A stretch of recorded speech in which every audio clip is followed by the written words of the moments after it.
वृंदावन के हरे भरे जंगलों और यमुना नदी के किनारे बसे एक छोटे से गांव में नटखट कृष्ण का वास था। उनके नटखट स्वभाव और मुरली की मधुर धुन से पूरा गांव गूंज उठता था। लेकिन कृष्ण के बाल लीलाओं में सबसे प्रसिद्ध थी उनकी माखन चोरी की कहानी। एक दिन यशोदा मैया ने सोचा, आज मैं माखन को ऊंचाई पर छुपा दूंगी, जहां कृष्ण का हाथ भी न पहुंच सके।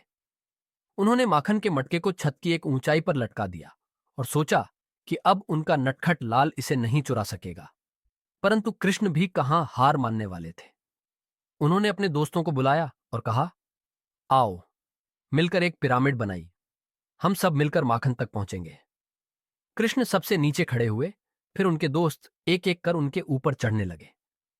उनके कदम थोड़े डगमगाए, लेकिन कृष्ण की हिम्मत और उनकी मुस्कान ने सबको बल दिया। अंत में कृष्ण सबसे ऊपर चढ़े और मटके को फोड़ दिया। जैसे ही माखन गिरा, सबने मिलकर उसे खाया। कृष्ण का चेहरा सफेद माखन से चमक रहा था और उनकी आंखों में नटखट चमक थी। उसी समय यशोदा मैया वहां पहुंची। उन्होंने कृष्ण को माखन खाते हुए देखा और गुस्से में बोली, कन्हैया, ये क्या किया तुमने? कृष्ण ने माखन से सने हाथ जोड़कर मासूमियत से कहा, मैया, मैंने तो सोचा कि माखन बहुत ऊंचाई पर रखा है, कहीं यह गिरकर खराब ना हो जाए, इसलिए मैंने इसे बचा लिया। यशोदा मैया कृष्ण की चालाकी पर हंस पड़ी। उन्होंने कृष्ण को गले से लगा लिया और प्यार से कहा, तू सच में मेरा नटखट लाल है, पर तेरा माखन प्रेम अद्भुत है।